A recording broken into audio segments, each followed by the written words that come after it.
You should start a drawing practice, even if you don't consider yourself creative or artistic at all, and especially if you struggle with burnout, depression, and anxiety. Hi, I'm Louise. I am an artist, so I might be somewhat biased here, but I have 3 really strong reasons why you should pick up a pencil and sketchbook this year. And none of them are fame and glory, or to start an Etsy shop and get rich, or to prove your grade school art teacher wrong. These benefits go much deeper than that and might make you consider art in a whole new way after watching this video. And the best thing is, you can start enjoying them right now, even if you've never drawn before in your life and feel like a hopelessly uncreative person. So let's jump in. So in my entire adult life, up to a point a few years ago, which I'll tell you about later, I had been approaching art with a very analytical and results-oriented mindset. I always came to art with some kind of external goal in mind. I wanted to improve quickly. I craved external validation for my art, and I had zero patience for mistakes or delayed gratification. You could say I hard-knuckled learning art. I studied and practiced really intensely. I beat myself up for not getting it fast enough. I compared myself to other artists on social media and feeling envious and demotivated. And after a few months, the same thing would always happen. Sitting down to draw didn't feel fun anymore. It felt like a chore, or like studying for an exam that I knew I was going to fail.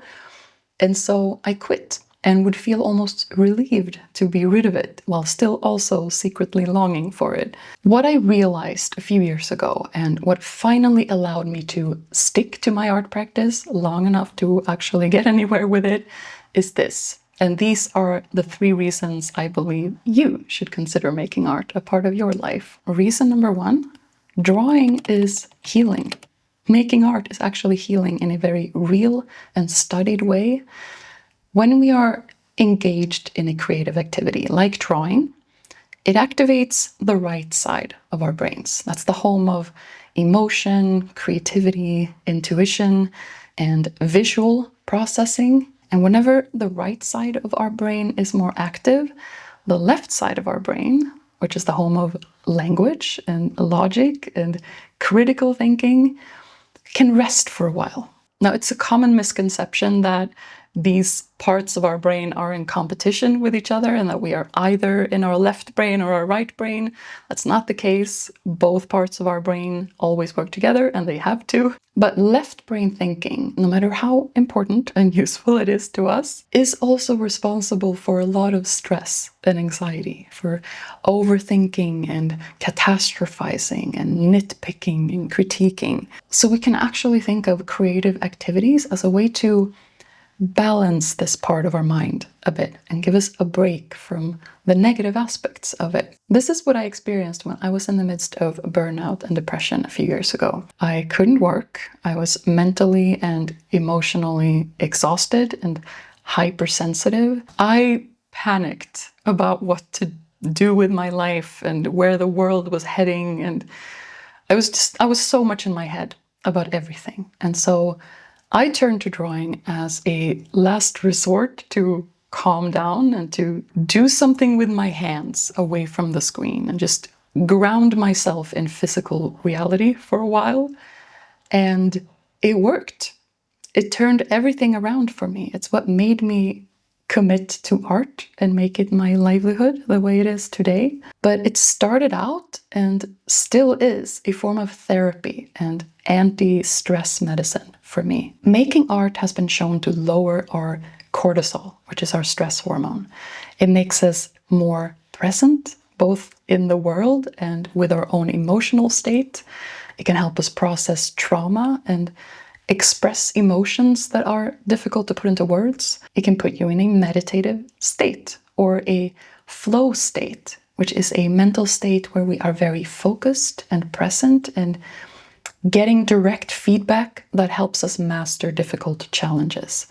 Being in a flow state is highly addictive, and That kind of focused practice is also very effective at pushing aside intrusive or stressful thoughts. So, TLDR, making art is a very real medicine against anxiety and depression and stress and trauma.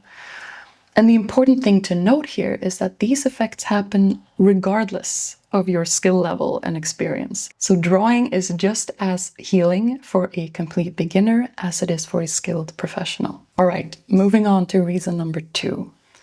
Drawing is an embodiment practice. And this kind of builds upon what I said before about getting out of your head and into your body, using your hands and practicing a physical skill. The more screen-bound and digital we become, the more we lose touch with our human bodies, right? We don't get as many opportunities for sensory experiences and tactile sensations. We don't write longhand anymore, and so our handwriting looks like that of a third grader. At least mine is starting to do that. Our fine motor skills and hand-eye coordination deteriorates because all we ever do is type on keyboards and tap and swipe on our screens. And this is why picking up a pencil and learning how to draw can feel so awkward in the beginning. It's the same if you're learning how to dance or play a musical instrument. We're using our body in a way we're not used to, and with a level of awareness we're not used to. When we're engaged in a creative activity, using our body and not just our mind, we are cultivating a very special kind of presence and flow. Time melts away, and that inner chatter quiets for a bit, and our senses awaken. We pay attention to the friction of the pencil against the paper, the sounds it makes, how the movements feel in our hand, the smell of freshly sharpened pencils. If you are someone who works with your mind all day in front of a computer, you need this kind of practice in your life. I certainly did. I remember sometimes feeling like I was just a brain hovering in cyberspace. This weird kind of disembodied experience where I felt like I was my thoughts and nothing else. And even though I still love working with my mind and I enjoy using my intelligence, I get a special kind of pleasure from working with my hands in the real world, making things manifest in physical space, being able to touch it and put it on my wall or give it away as a gift. And I take a special kind of pride in building a physical skill, working through my weaknesses, improving my technique, and being able to see my progress from month to month. That's a huge confidence boost. If you enjoy going to the gym and building muscle and strength, it's the same feeling. That deep satisfaction that only hard work gives you. You've earned your strength. It allows you to do things you couldn't do before. Drawing's the same. The more you build the skill, the more fun you can have with it, and the more confident you become in your ability to not only make the kind of art you dream of making, but also just teach yourself new skills in general, because it spills over into all parts of your life. You are building a self-image of a person who can tolerate sucking at something, but still carrying on, learning from your mistakes, making progress. That's powerful. That mindset can actually turn frustration and demotivation into fuel for your creative growth. Instead of feeling hopeless and beaten down by challenge, you get addicted to it. You start to crave it, and you respect yourself for putting in the work and earning your own talent. All right, reason number 3. Drawing makes you more present and observant and appreciative. In order to draw something, we need to look really closely at it for an extended amount of time. We need to get intimate with our subject and observe it honestly, the way it actually looks like in front of us. And usually what happens is that we notice things we haven't noticed before.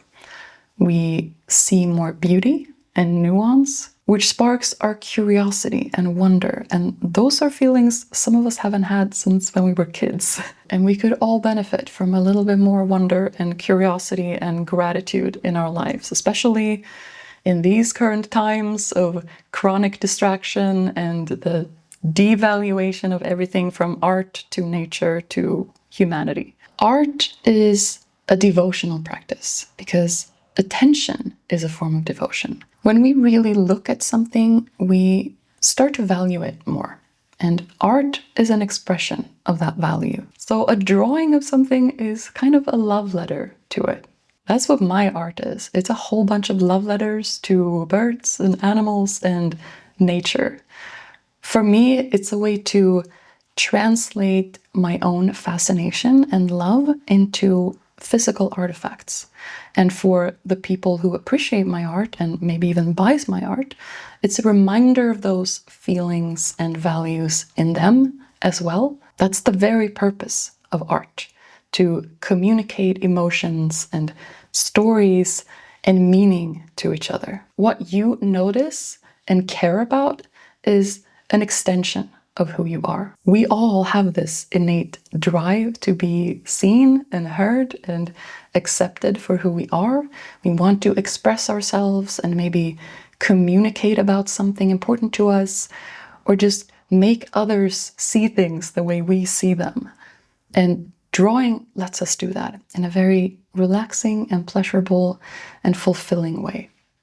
That's why you should start a drawing practice. Not for fame or likes and followers on social media or to start a side hustle. You can absolutely make art your career and earn a good amount of money from it, so there's nothing wrong with that. But I think it has to be built on a strong foundation of just a love for the craft and for the challenge of the craft. So if you've been dreaming of starting an art practice for a long time, but like me, you haven't been able to stick to it, try again and do it for these 3 reasons. And I bet you will have a much better experience. And if you are looking for a great way to get started without the usual overwhelm of looking for art tutorials online, I've just released a new course. It's called Animal Drawing for Absolute Beginners. And it's exactly what it sounds like. Animal drawing for absolute beginners. No long and complicated curriculum, no tedious anatomy studies, no boring exercises, just the bare basics that will take you 80% of the way towards drawing anything you want, not just animals, accurately and artistically. And I spent a great deal of time in that course talking about not just what to practice, but how to practice. So that drawing is actually something you crave to do and want to stick with long term. I even paid 25% of the course tuition back to you if you finish the course and share your results with me. If that sounds like your cup of tea, the link is in the description. Thanks for watching today, and I'll see you in another one.